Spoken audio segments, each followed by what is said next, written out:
लालू यादव की राजनीति खूब बोलती हुई राजनीति रही है। बोलती हुई राजनीति का ही नतीजा रहा कि सत्ता और विपक्ष के बीच भी खुद को समय की सामंजस्यता के साथ सियासी बौद्धिक प्लेट में लालू यादव सालों साल तक बने रहे। पिछले कुछ सालों के पॉलिटिकल किस्से हों या फिर बिहार में राजनीतिक या सामाजिक बदलाव की बयार, कमोबेश लालू यादव की परछाई हर उस स्टैंड पर दिखी।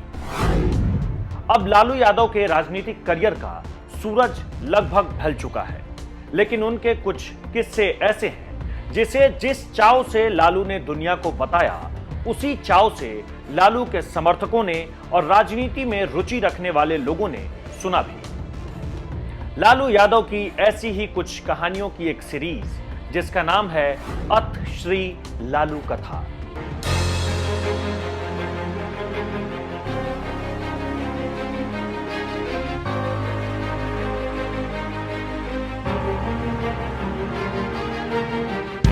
बिहार की राजनीति में पिछले 3 दशक में अगर सबसे ज्यादा सवाल और सबसे ज्यादा सुर्खियां किसी एक नेता के हिस्से में गई है तो वो है लालू प्रसाद यादव।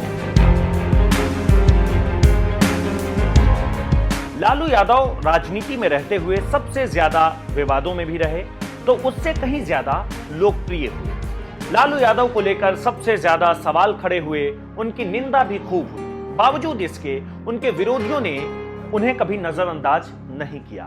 उन्हीं लालू यादव की कुछ ऐसी कहानियां जो बताने के लिए काफी है कि लालू क्यों लोकप्रिय रहे और क्यों चाहकर भी उनके विरोधी उनकी बातें बंद नहीं कर पाते हैं।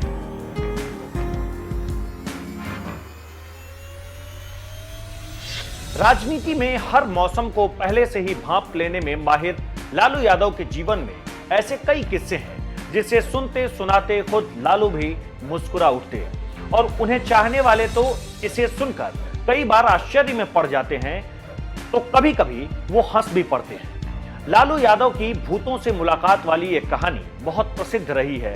ये ऐसी ही कहानी है जो लालू बहुत चाव से लोगों को सुनाया करते थे।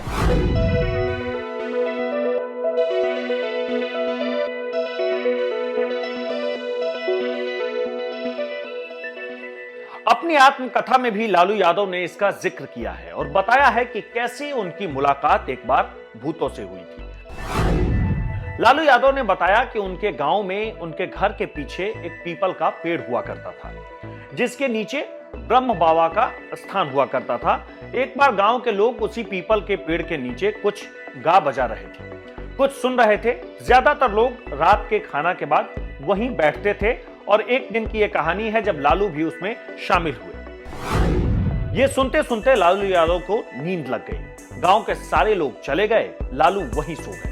असल कहानी तभी शुरू हुई। 2 लड़के आए और सोए हुए लालू यादव को जगा कर ले गए। लालू नींद में थे और उन्हें कुछ समझ नहीं आ रहा था। ये सारी बातें लालू की आत्मकथा में लिखी हुई है। धीरे धीरे लालू यादव गांव के बाहर उन्हीं 2 लड़कों के साथ एक शमशान घाट की तरफ बढ़ते जा रहे थे। कुछ दूर चलने के बाद लालू के एक दादाजी की उन पर नजर पड़ी। उस वक्त भी वो दोनों लड़के लालू के पास ही खड़े थे और आधा आधा चेहरा ढके हुए थे। लालू के दादाजी ने पूछा कि कौन है? लालू ने तुरंत जवाब दिया कि मैं लालू। ये सुनते ही लालू के दादाजी गुस्सा हुए और उन्हें अपने घर जाने को कहा। बहुत रात हो गई थी। इतने में वो दोनों लड़के वहां से भाग गए जो लालू को जगाने और अपने साथ ले जाने के लिए आए हुए थे। अगले दिन सुबह सुबह लालू उन दोनों लड़कों के घर पहुंच गए और उन्हें रात में शमशान की ओर ले जाने वाली बात उनसे पूछा तो पता चला कि वो दोनों तो अपने घर में सो रहे थे। लालू यादव हैरान रह गए। फिर उस दादाजी के घर गए जिन्होंने उन्हें रात में घर जाने को कहा था, जिन्होंने रास्ते में उन्हें टोका था।